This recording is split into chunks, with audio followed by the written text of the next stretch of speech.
Starting this party off right. Oh my goodness, guys. Welcome to the lockdown. Have you heard the amazing news? The news that we've just heard from the man, Cyril Ramaphosa himself, the president of South Africa.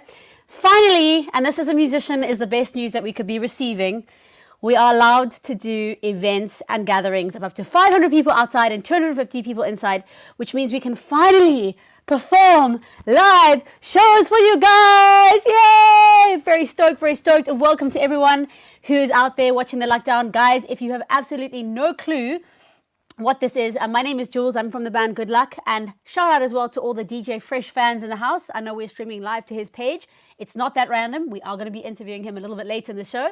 But welcome to the lockdown. And if you have no idea what this is, we started this show just to kind of help our fans and help our community stay a little bit positive through this corona patch. I know it's been very difficult on a lot of people. A lot of you have been very brave. You've been dealing with a lot. And this show was just created to create positivity and spread love and spread good vibes only with everyone out there. So welcome. Very nice to have you guys. And tonight we've got a awesome lineup for you. I'm very, very excited about it. Kicking it off, we've got the big dog himself, Mr. DJ Fresh. He was one of our first ever fans, which is like quite a statement to say. And obviously he's no stranger to the media scene in South Africa. He's one of the biggest stars, and I'll be chatting to him a little bit later. We're also going to be chatting to Jenny Pickard. And I had this amazing experience with my band of going out into the Karoo a few weeks ago to go and scout a venue for this really exciting project we're going to be working on in the next few months. And we stayed at her farm called Bloemhof, and I got to meet this wonderful person called Jenny, who literally is just very inspiring, very generous, and she got me so inspired that we did some amazing work together, and I'm going to be chatting to her on the show, which is really cool. Ben is also going to be getting up to a little bit of mischief in the kitchen, and of course we will always be taking you on our Good Luck adventures, what happened in the week of Good Luck with the Good Luck Diary. But before we kick off any of that, very excited, guys. I've got the man himself, one of my favorite human beings. I absolutely love this guy. He gives the best hugs in South Africa. Ladies and gentlemen, please welcome me chatting to DJ Fresh.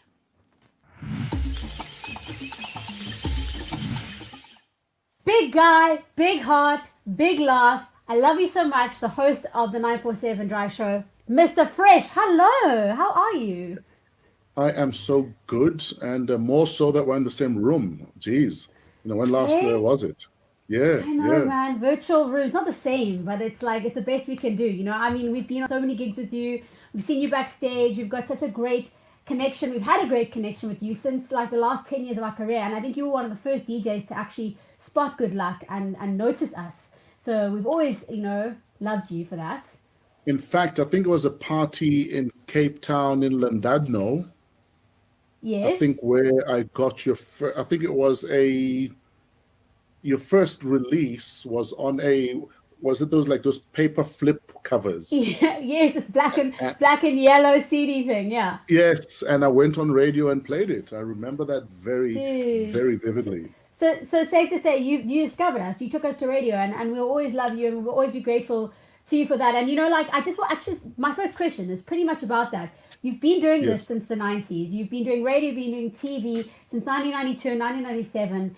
And you've been like in the industry watching it transform and change. And I know it's quite a big question to start with, but how would you say the industry has changed, like the media industry in general, from the 90s to now? What has been the most significant transformation from your perspective? I think the most significant transformation probably has to have been the advent of the internet. Because when I started on radio in 1992, there was no internet. So literally for your radio show, you had to do all the research, whether it was going to the Reuters wire or the AFP wire or reading newspapers, reading magazines. I mean, back then you literally had to work for your content. And even as an artist, I mean, I remember when I started in 1992, for the following 3 years, I was shopping demos around, trying to get onto bigger radio stations. And it was literally a cassette that you put into an envelope, you look a stamp, and then you try to get the horrible taste of your tongue. You put the stamp on the envelope and you post it and hope for the best. And guess what? Wow. 5 years of demos, not one response. So I think the internet has saved us a lot of time, but also the internet, I also feel on the flip side of that, has made a lot of artists complacent. It's made a lot of people in radio complacent, because now you're not Sure. thinking about how to create content, because you can just Google something. I mean, we all have the same resources now. And I think this is where you're separating the men from the boys. Because I think it takes a special kind of wired mind to take the same content that we all have and turn it into something else. So I think the internet has been a blessing and a curse. That one, it's made us lazy, but I think it's also enabled those that are willing to work hard because they have the internet a bit more successful. So yeah. Yo, it's so interesting that you said that. I mean, I think you hit the nail on the head. It's definitely the biggest transformation, and you know, and I'm sure it's impacted your career in the different sectors where you work. But do you also think, as a musician, the advent of the internet maybe made it like a little bit harder in a way to break out, because there's so much clutter and so much noise out there now? Like, as an artist, because you're not just a radio personality, you're also an artist. Like, how would you actually think a new DJ can kind of break onto the scene now? And do you think the internet is helpful or hindrance, or a bit of both? Again, I think it's a blessing and a curse. Yeah. Because previously it was only the connected that had their stuff released. Now I can self-release. I don't need a major record label to put my stuff out there. I can set up my own little page, you know, whether it's SoundCloud or Mixcloud. I can set up my own podcast. I don't need a radio station anymore for my content to be heard. So again, it's enabled people to put themselves out there. Yes, there's clutter, but again, this is where what sets you apart becomes the difference. What does make you different? You know, what is it about you that makes your podcast worthy of my subscription over the other 10 people doing similar podcasts? Yeah. So again, totally. as much as it's making us lazy, it's also forcing us to try and find something about ourselves that makes us special. So yeah. So but the cream will always rise to the top, right? And now there's just more opportunity for somebody who has cream to maybe be heard, you know, which is actually kind of cool in a way. You don't need to have a label backing you, an A&R backing you, which is cool. And then you've been doing this for a long time. You've been DJing, you've been hitting it hard. I know I've seen your touring schedule on any given weekend, obviously pre-coronavirus, and it's crazy. You can do like 5-10 gigs in a weekend and no sweat, you know, you just keep going. But I have to say, I don't know, just looking at you as a kind of a person who's known you for a long time, you have not aged, you have not changed, you stay the same. So, and your energy is, you know, always the same. Like, you're the same guy that I met 10 years ago. Like, so I have to ask it in a cheesy way, but Fresh, how do you stay so fresh? I think love for what you do is one of the formulas to living maybe a bit longer, because you're happier, your soul is fed. And if you can find something that feeds your soul and someone is willing to pay you for it, why the heck would you not do that? And I feel that that's what I've done my entire life. I mean, I started DJing when I was 13. I got paid for my first gig when I was 18, but I've pretty much gigged my entire life. And I don't tire from it because I love it so much. And, you know, often people ask, aren't you worried about overexposing yourself? You're on the radio, you're on social media, you're on TV, you're gigging. And I remember I interviewed Steve Harvey on my radio show, and I asked him the exact same question, because I was in Atlanta, I think about 5 years ago, and I think I saw Steve Harvey on 5 TV shows in the US that week long. And I think I heard him on radio in Atlanta, but his show was also syndicated to a whole bunch of other radio stations. And I asked him about that. Aren't you worried about overexposing yourself? And his attitude was, there are 7 billion people on the planet, and until every single one of them knows me, I will be out there. So that's become almost my perspective in terms of, can you really be overexposed until every single person knows you? I don't think so. No. And Exactly. I don't know if there is actually a a celebrity in the world, maybe Donald Trump, unfortunately, that everyone in the whole world knows who he or she is, you know? So yeah, crazy. Well, that's great. So you keep doing what you love. You keep vivacious, and you know, like I've also known you as you've never had a big ego. You've always just kind of been very approachable, very kind. You know, you give off this vibe that you feel you're never too important to be nice to people, and you really feel that when you meet you. You know, you're prepared to give everyone a hug. By the way, Fresh gives the best hugs in the world. Like, I've not met anyone who gives as good hugs as you do. So every time I see you, I don't care about Corona. I'm coming in for a big Fresh bear hug. Come in, girl. Come in. But listen, it's just so inspiring that you can manage to keep like that. My question is really like, have you ever had a moment where it's not been like that? You've let your ego kind of get in the way a little bit, and you've been like, oh, hold up. Or you've had a moment where maybe people have just like swarmed you, and you've had like a complete freak out moment from the fame, you know, because normally I know you're not like that. You're very welcoming and warm. You know what? For me, it's not even about letting ego get in the way, because often I try and park it behind me and rather let my humility and my worldview, you know, lead in how I see the world and how I treat the world, how I respond to the world.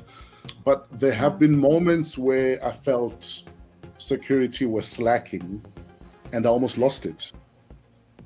You know what I mean? And it's like you need a security. You're like, you know, you're a big guy.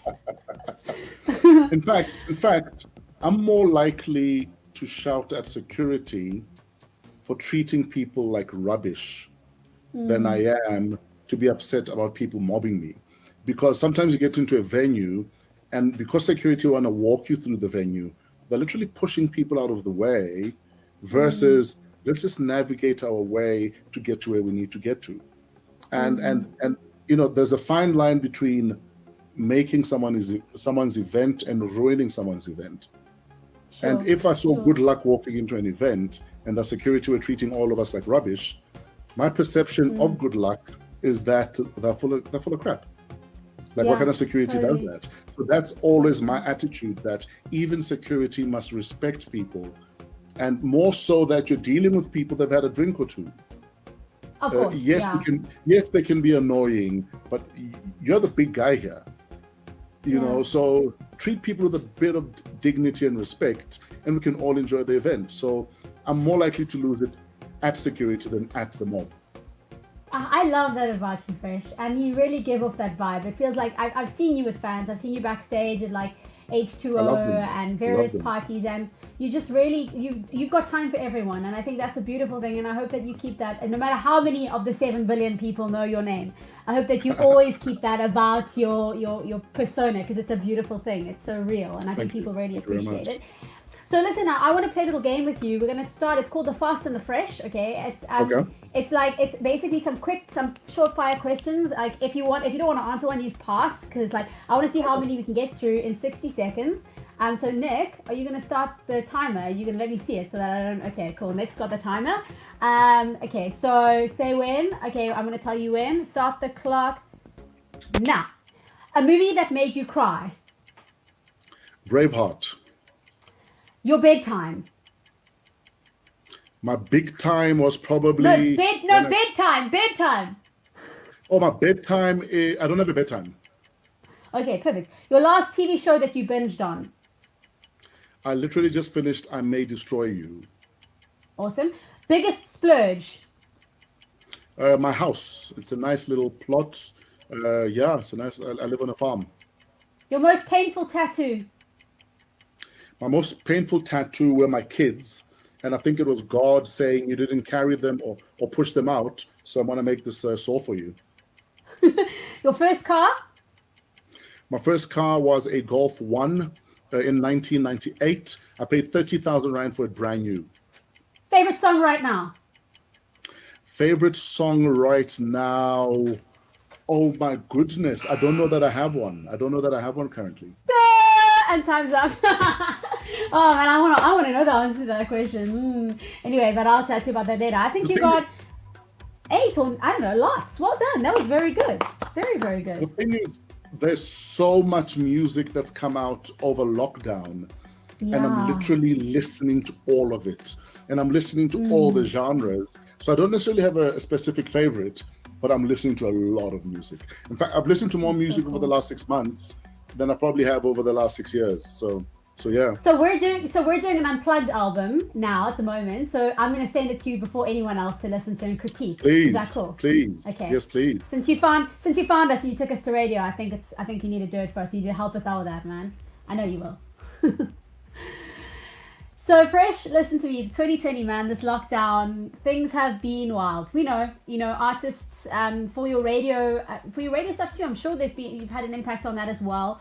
With all this heaviness and with all this kind of up and down, and what has kept you kind of motivated, and what is your key takeout from 2020 been? Because I'm sure you're a very insightful guy, you're a deep thinker. What has been your takeout from this year?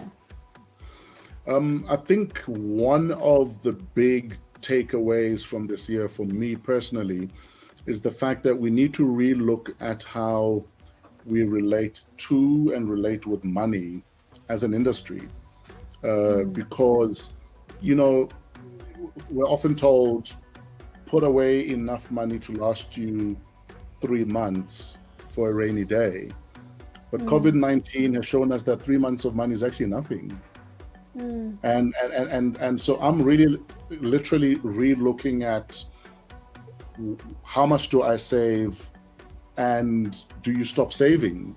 Do you say I've got 3 months of savings, now I can spoil myself? Or do you now, because of COVID, realize that you ought to be saving all the time, because anything can happen? And I think another thing that a lot of us are not doing, especially those that manage to make a buck or two, I don't think we're diversifying enough that if tomorrow you lose your voice and you can't sing ever again, that you have another source of income.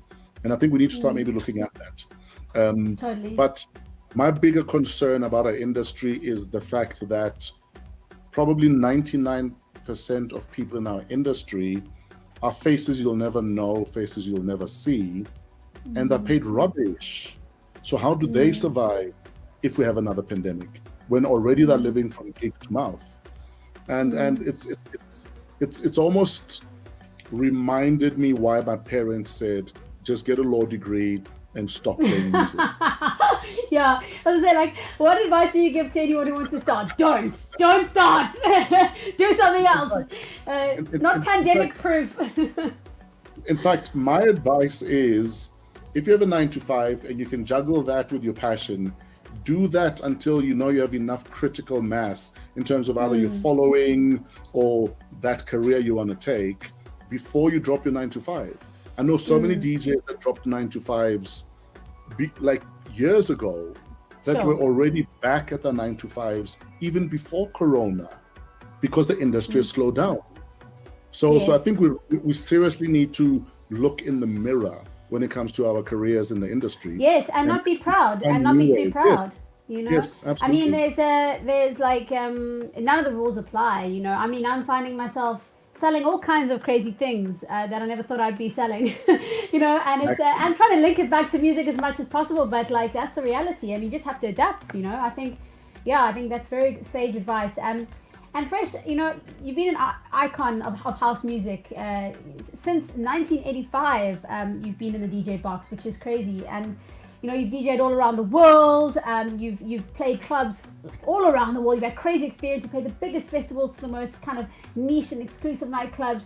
You've played for every kind of, I think, market in South Africa and person, type of culture, race, religion. You've literally done it all, right? And you've just started this new podcast called My DJ Journey, which sounds like it's going to be a little bit about what you've done and where you've been. But just tell us a little bit about what that podcast's about. What can we expect? And the plans bubbling under for when things open up for you as well. Just give us a little rundown on where you're at now.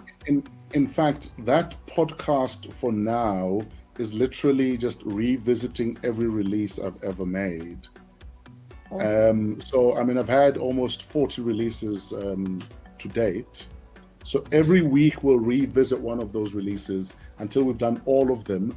And then when we're done with that, then we want to start building on that, talking about the music, talking about that era when that for instance, compilation came out, or when that release came out. So it's a labor of love, and it's not just for now. I want to build it into something.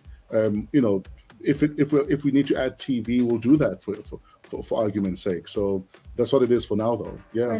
Brilliant. Well, I hope it does get there. You are one of my favorite people in the entire world. I love your energy. I love your vibe, and I can't wait just to give you a hug at another gig, Fresh. And thank you so much for your time today and coming on the lockdown. It's really good to have the big dog in the house.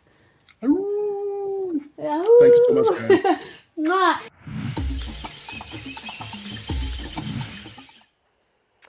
What a special human being, guys. I think you'll agree. He's another level. He's an awesome guy. His name's DJ Fresh. Some people know him as the Big Dog.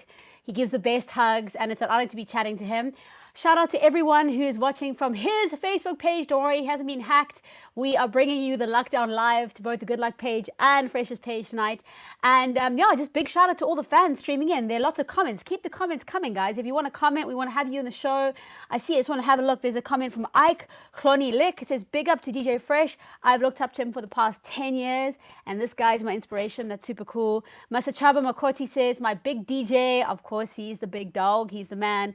And Maldi Jab, I hope I'm saying that right, says, lovely guys. Thank you so much for tuning in. So nice to see you. Nice to have some new eyes and ears. And we're Good Luck. We're coming to you live from Cape Town, our studio.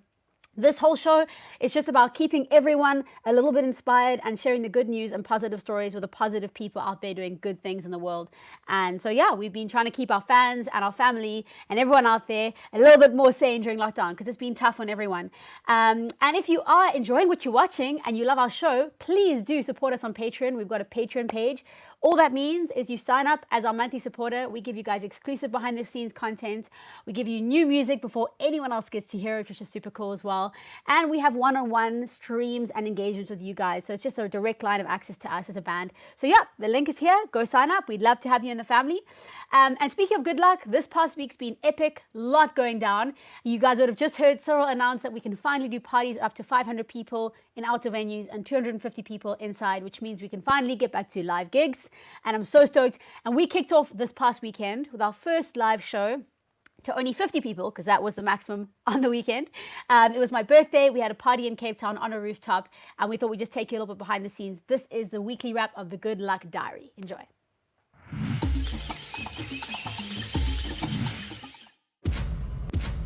Happy birthday to you. Happy birthday to you. Happy birthday, dear Lolo.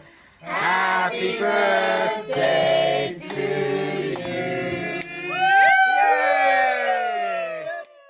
How's it, guys? It's Tim here. I'm super excited. This is our first gig back for like 6-7 months. We're here at the Radisson Park Inn. Check out this backdrop, how awesome. Super excited to play for our fans again and connect with people. Everything is socially distanced. We're limited to 50 people in this venue. Thanks so much for Gordon's Gin for partnering with us on this, and look forward to a good time. This is our first gig back since coronavirus lockdown hit South Africa, and it's been a very scary period to navigate as an artist, and not just us, also all the people that are affected, like tech crews and sound companies. And for us, we've tried to keep our team motivated and do the live stream thing and create opportunities as much as possible. But the fact that we are starting to open up and do even a small gig for 50 people with the epic Table Mountain in the background in our hometown, Cape Town, it's a big deal, and I'm very excited. And it's like encouraging, because now I think we can all feel that the change is in the air and it's starting to slowly go back to a proper live music scene. Exciting.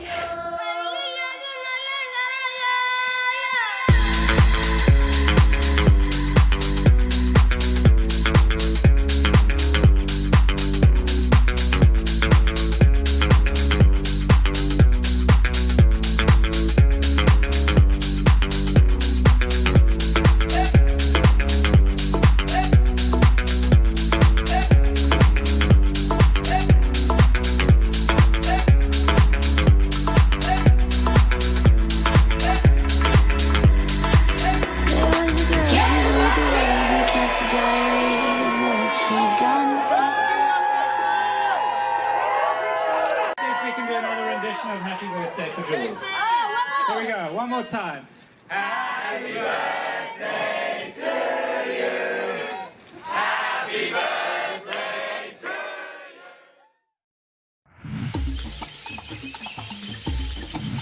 you. Yo, what a week, guys. And like I said, we are back in the game. Cyril has just announced we can go up to 500 people outdoors for live music, which is super exciting for DJs and artists like us who have been without gigs for the last 6 months. It's really, really exciting news.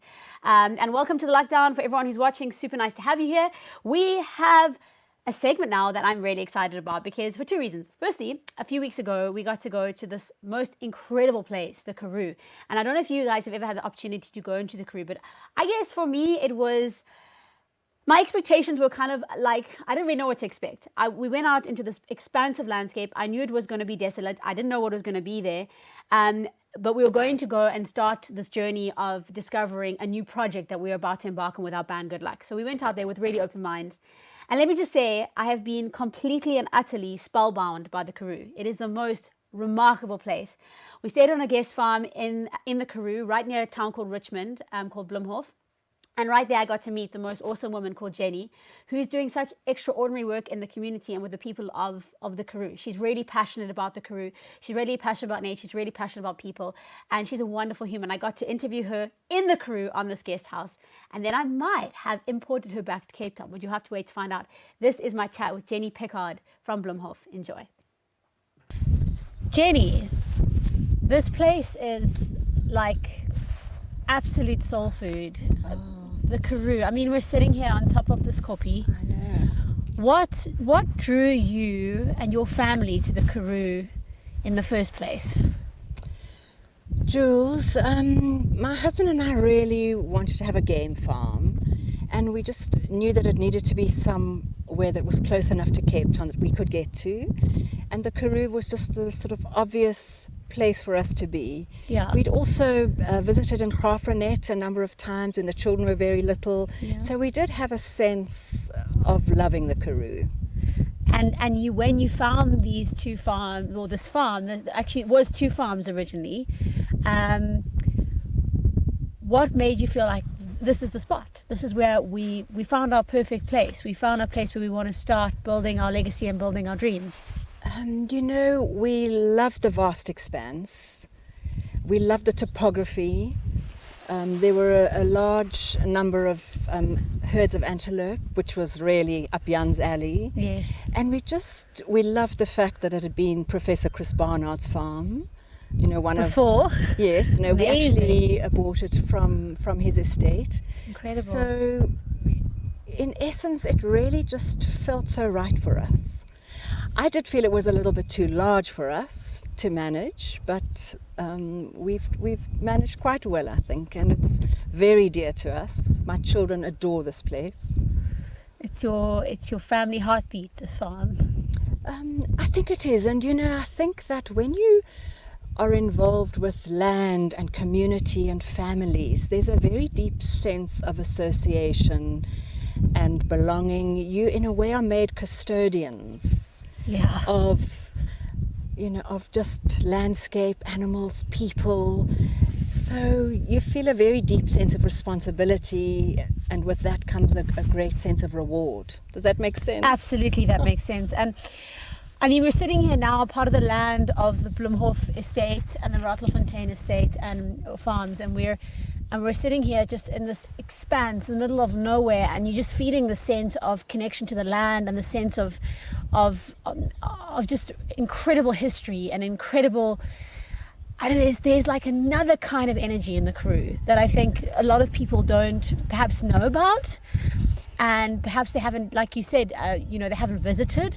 They haven't actually made enough effort. They've maybe driven through the Karoo, but they haven't made enough effort to stop and get to know the place and its people. And you've had an incredible relationship that you've built with the local community and the local people. With regard to Bloemhof, would you say, how is your relationship manifested in this amazing guest house and farm with the local people that are from this part of the world? Well, firstly, you know, they are just so much part of the farm. They've been here for many years, some of them. In fact, Paul grew up as a child on this farm and then as an adult worked elsewhere for 20 years. So there is a very deep sense that the people are absolutely, totally necessary, and they understand it. They know what works. It's their land. So in a way, they've taught us. When we arrived here, we did not know how to run a game farm, but we've just learned step by step, just purely by emulating what they do. Incredible.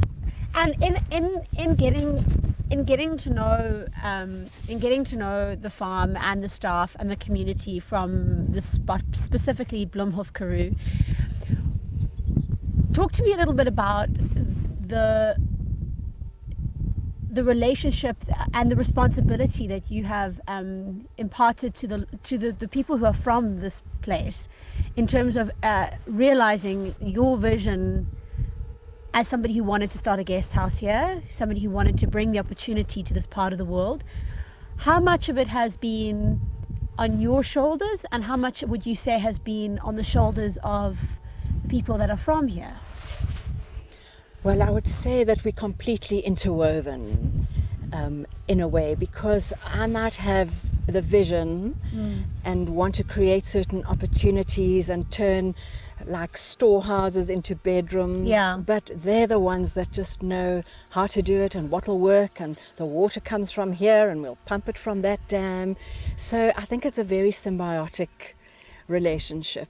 And I never would have been able to even think about a guest house had it not been for the people, Marta and Paul predominantly. They were the ones that actually gave me the idea, because I was just like, they can do this, and they really run it. I wasn't here the whole of December, January and February. Wow. So they have truly taken it and just run with it.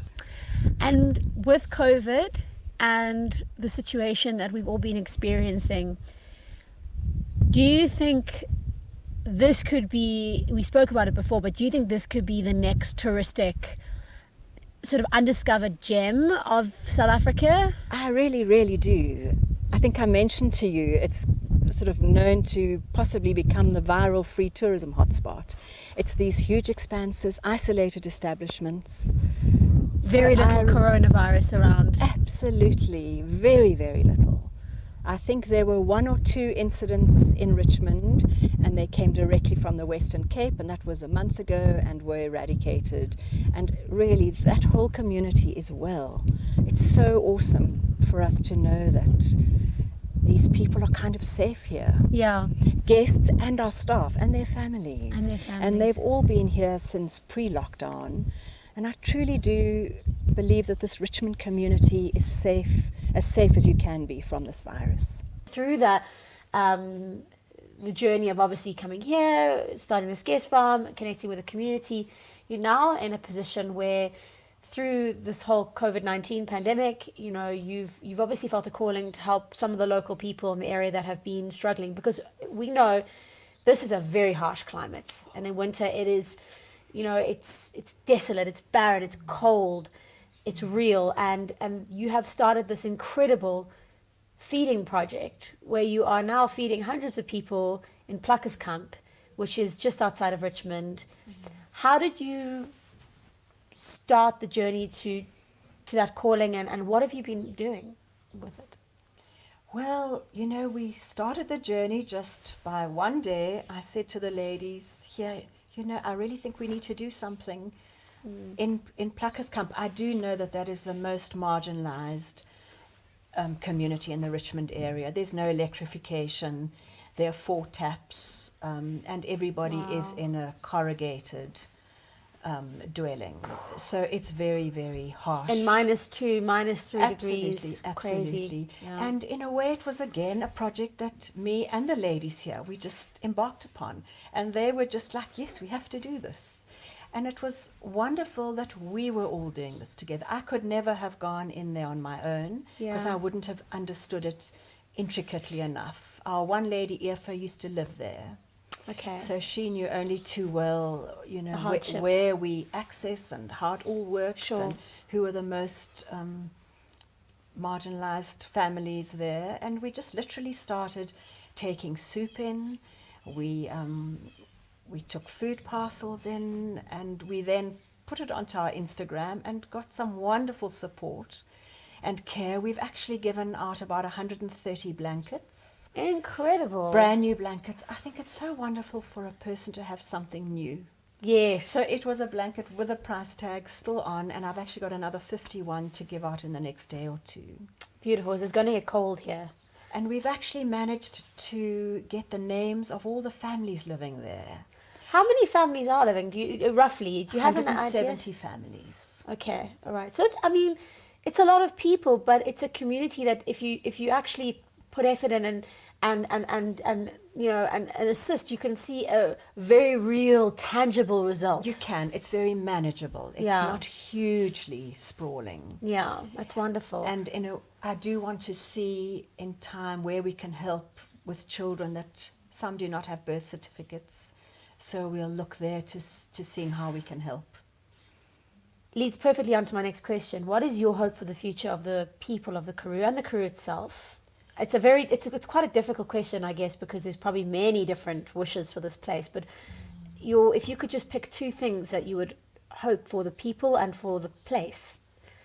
Well, actually, visitors. Yes. And I'm so proud for the people here that just have such a wonderful sense of self-worth and what they can offer to guests, and they can showcase the Karoo that they love. I really feel so many people left the Karoo. Yeah. And we need them to come back. There's so many vacated farmhouses.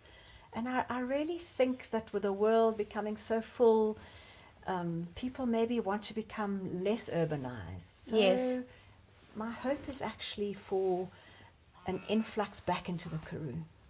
It'll be awesome if you can facilitate. Yeah, with absolutely. that, just by an awareness of the Karoo. Just by an awareness. I think personally, being here, you do feel this innate sense of calling to the land, and we live a very urbanized lifestyle, and we travel a lot, and it's very busy. But there is a sense of longing that you feel when you come here, where you know this is kind of a part of your soul wants to be somewhere as just kind of peaceful as this. And I think there are a lot of people who can relate out there. And it starts, like you said, by visiting. Come and see it.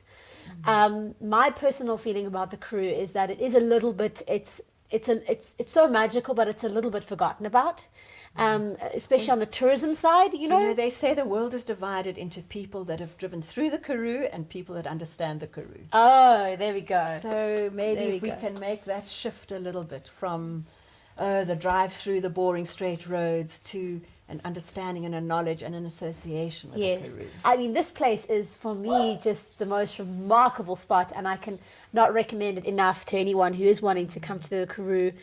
Maybe not go straight into the most harshest experience of the Karoo, but come into something that's comfortable and easy and beautiful and captures the heart and soul. How can we get in touch with you, this place, the guest house? Well, just directly with me, Bloem of Karoo. There's the website, Jenny Pickard. Just speak to me directly. Okay, Jules, so thanks for coming with me firstly. So yeah, this is the area. I think there are about 170 houses in total. I think I've estimated about 450 to 500 people. But no electricity. There are 4 taps that provide water. Apparently there's no shortage of water, but they've got to walk and collect it. And we'll come and see. We're going to hand out 100 food parcels today to the community. It's a very difficult time of the month because they have the old age and the child grants are issued on the 4th and the 6th of each month. So these couple of days really, this is triage. This is emergency supplies. So Ilona's the lady that is actually helping to distribute. She knows the community well. She's wonderful. Ilona, you're kind, but I know you're also strong. Because you've got to be strong to be helping and giving out. And this is Lynn. Hi, Lynn. Actually helps. She lives next door to Ilona. What's your name? Alvino. Alvino, hello. You're very cute.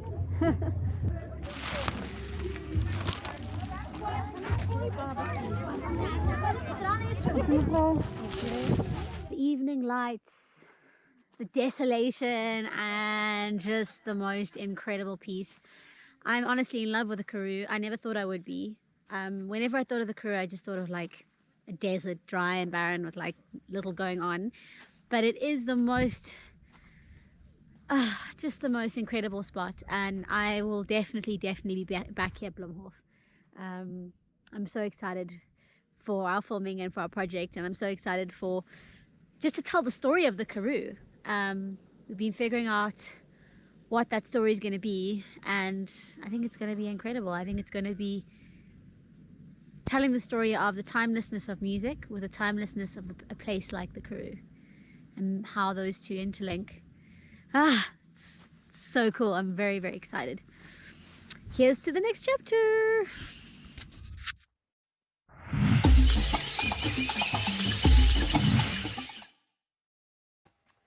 You know, Jenny, you inspired me so much. I thought I can't leave you in the Karoo. I have to import you to our studio. Oh, Welcome to the lockdown. thank you. I'm so happy to have met you. And guys, this beautiful spirit has impacted me a lot in the last few weeks. And I feel like we've just connected through a lot of shared experiences and shared love. And I wanted to bring you here to continue the story of what was going on in Pickard, because I think we only touched on it in that interview. Okay. And just to let you tell everyone, you know, what happened, what transpired, how did we end up doing what we do? Actually, what transpired, you were on the farm. I was Yes. on my way to Plakkerskamp in the Yes. farm vehicle on my own, and you just appeared and said, I'm coming with you. I did. And you know, you did. I You gave did, crap. absolutely. You did. You did. And truly, Jules, you just changed so much for me, because firstly, you were the first person to go in with me. You gave such a momentum. You understood immediately the situation amongst the community there. And Well, that's wonderful that you said that, Jen, because, you know, I think it was a joy to go in with you, because you've already gone in the way that you've approached this situation, because everyone's been hit by coronavirus, and some of these communities have been so forgotten about, especially the ones in the middle of the country, you know, where there are harsh conditions and where you can't imagine what the poverty is like. And I think government are so busy trying to sort out the cities that the inland people get forgotten about. certainly were forgotten. But the way that you've approached it to help has been just out of kindness, open-heartedness, and not wanting to go in there trying to put something on the people. You've gone to no. work with the people. Absolutely. And you know, with our farm women. Yes. Because the way it happened was, you know, bad weather, all in lockdown, all of us in shock. And actually, together with the ladies that work on our farm, we just decided we needed to Lend a hand. Absolutely. It's triage in a way. It was emergency feeding, blankets supplied in those early days when people couldn't even leave the community Yeah.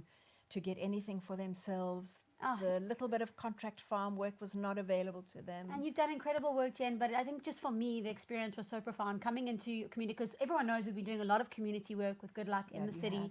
We've been feeding a lot of people, also through triage, through emergency work that we've needed to help with this coronavirus situation and people suddenly being out of work. But this was different to me, because I thought that I had seen people struggling until I went into Plakkerskamp in the Karoo. I'd like to just quickly show everyone what I saw. A little clip I'm going to play, just so you can understand how profoundly impactful it was to go into the community and see this. Hallo, kan ek gaan? Baie dankie.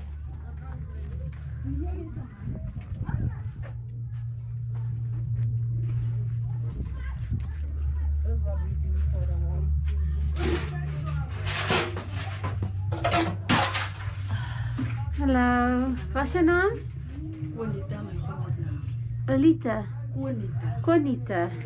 Zo huis. is my huis. Oké, en hoe is dit in die winter? Baie koud die man. Veral teen die voordag. As 'n mens hoor die kom weer kan jy sien dis nat, Niks nie. nat Het is dus nat. Oh. Ja. En hoeveel mensen wonen in die hokkie? En die ook ons Ja. is 9 wat al te saam. 9. Kan ik zien?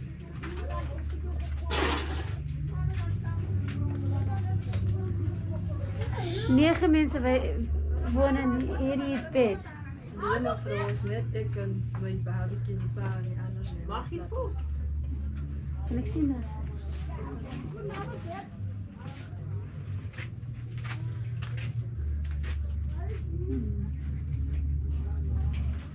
Baie dankie. Baie dankie. Ons gaan zien wat ons gaan doen. Okay. Hello. Sure. Hello. Watching that again is hectic. It was profound for me. I didn't sleep for a few weeks. You know, I understand that I'm never one of those people to say that money can buy happiness. You know, I don't believe that. And I believe that they're beautiful people like living there and happy and living in a wonderful community. But that, knowing what the climate's like in the Karoo really got to me. You know, the cold, the weather. It gets to -7 in the winter. Absolutely. And you could see that house. It has holes in it, you know, and like you can't imagine how someone could even have any energy to get up in the morning. Yeah, or get children to school. Okay, I mean, how? You know? No, it's not easy. So we reached out to each other and we said, how can we change this woman's stars? And we used Quinita as a kind of a pilot, I guess, to see if we could help one family and potentially have a ripple effect to help more. And tell me a little bit about what we did. Tell them what we did. Well, Quinita was identified by learners. So we've kept working with women in the community, and they are such amazing, strong women. They support one another. They understand their community. It's really been such a lesson for me working with these ladies. I actually love them.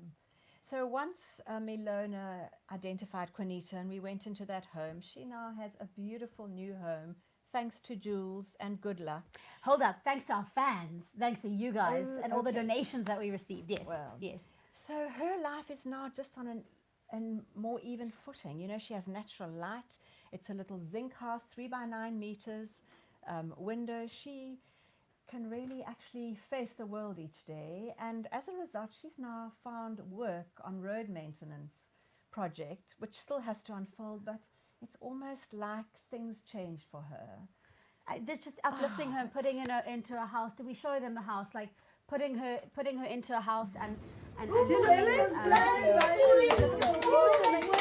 into a situation where she's not waking up into like a dark, basically it's just I think her sense of self-worth, it's just self-esteem, and it actually just has a ripple snowball effect. And that's what made me so happy, just to hear that she'd managed to get an opportunity of a job. I can't obviously equate that 100% to what we did, but I like to think that just giving someone hope is the start.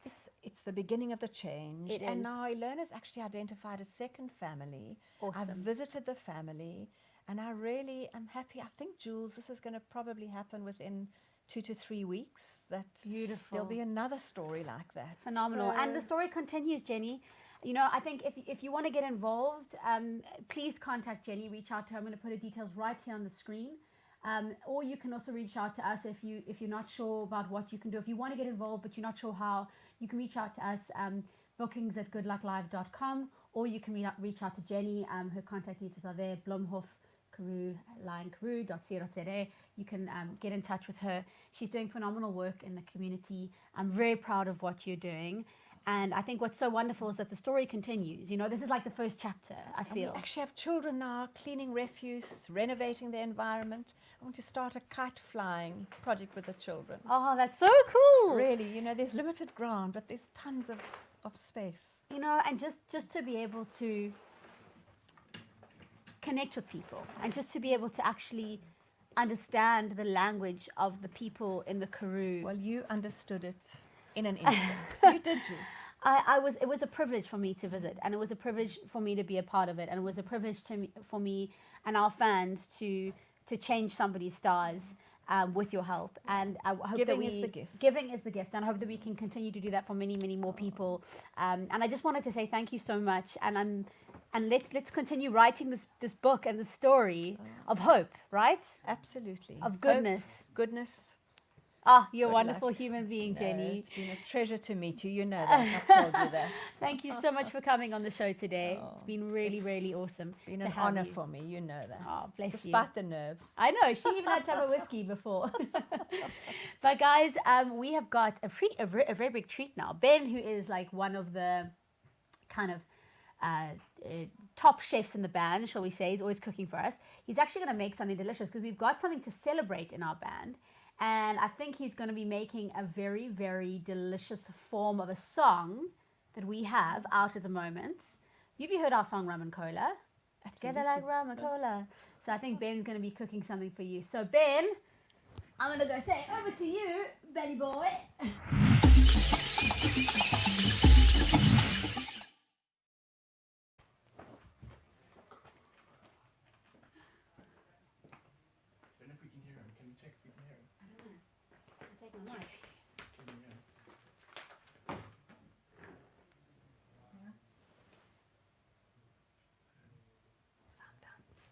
I can take my sound.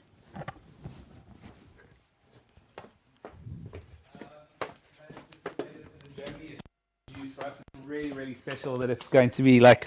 I'm checking it. Why? I've got audio. It's working. Oh, okay. But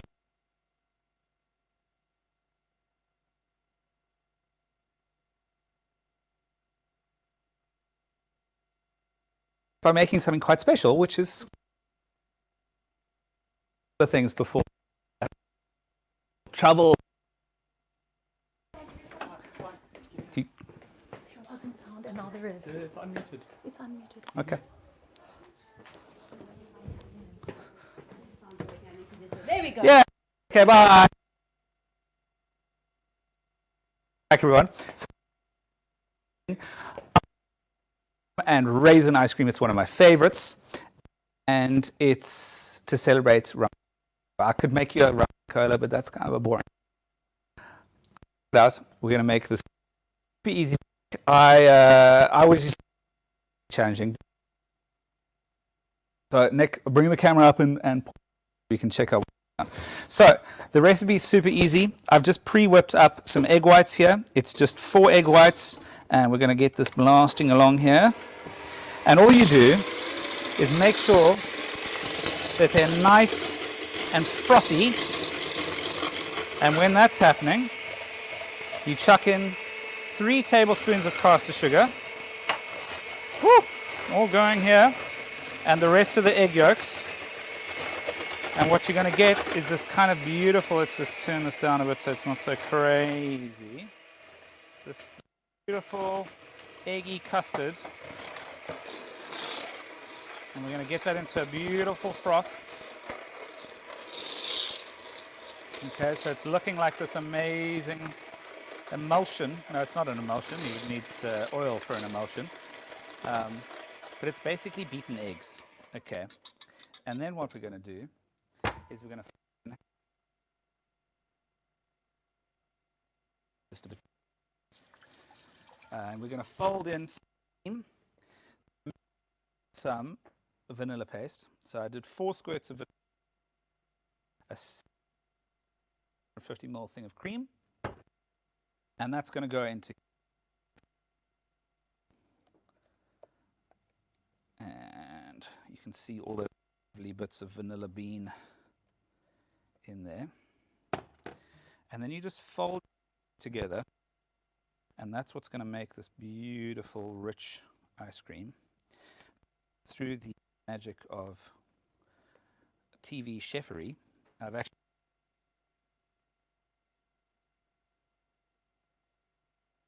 the main ingredient, the raisins. Now I've cooked these in delicious rums. Do some really cool shows out there.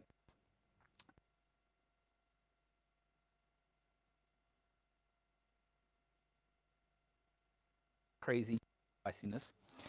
So, as I said, through the magic of once you've folded these eggs and the cream together, you get this incredible glossy. You pop this back into the freezer and you let it chill there for a while. Okay.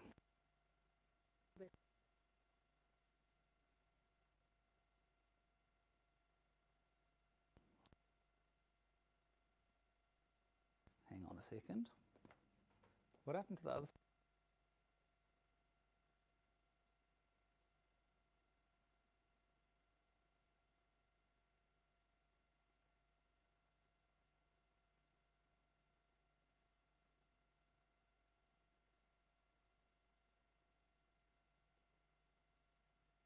Add your raisins. So you don't want to put them in all together.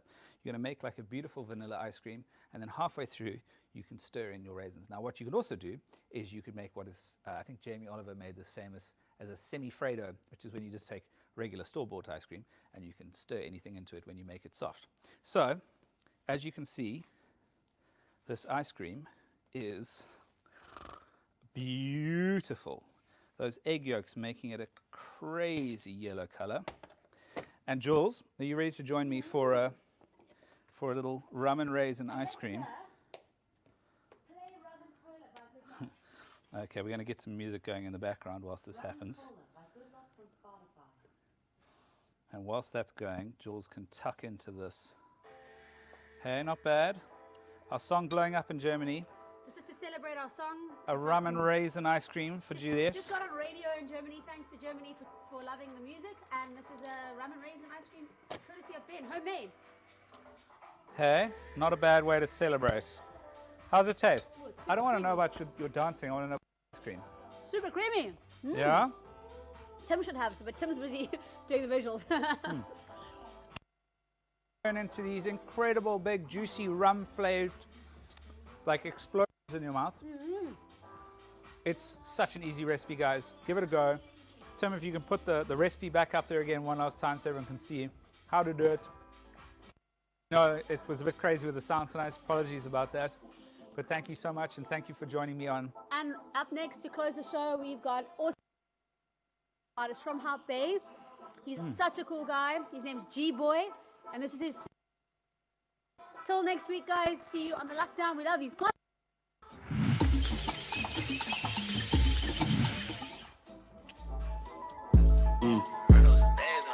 I was gone, I'm back again. Whoop, whoop, whoop, what's happening? Ching, ching, ching, I'm cashing in. Click, clack, pop, I'm strapped again. My ex come around, I'd smash again. I puff, puff, then pass again. Right now I feel like Akon. I just wanna make it clap again. I was gone, but I'm back again. Whoop, whoop, whoop, what's happening? Ching, ching, ching, I'm cashing in. Click, clack, pop, I'm strapped again. My ex come around, I'd smash again. I puff, puff, then pass again. Right now I feel like Akon. I just wanna make it clap again.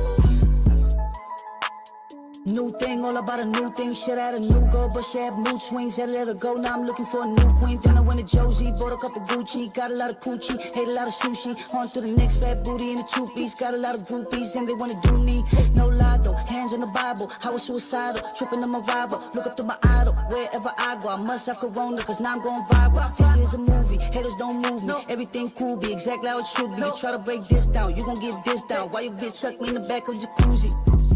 Ik wil wat ik zeg, ik meen. Ik zeg wat ik wil, ik meen. Pompeer wat ze wil, ik meen. Maak fok over school, ik meen. Het is bitter als mee, ik meen. Ze try but ze gleed, ik meen. So fuck what you say, ik meen. Ik meen just alleen voor me. I was gone, I'm back again. Whoop, whoop, whoop, what's happening? Ching, ching, ching, I'm cashing in. Click, clack, pop, I'm strapped again. My ex come around, I'd smash again. I puff, puff, then pass again. Right now I feel like Akon.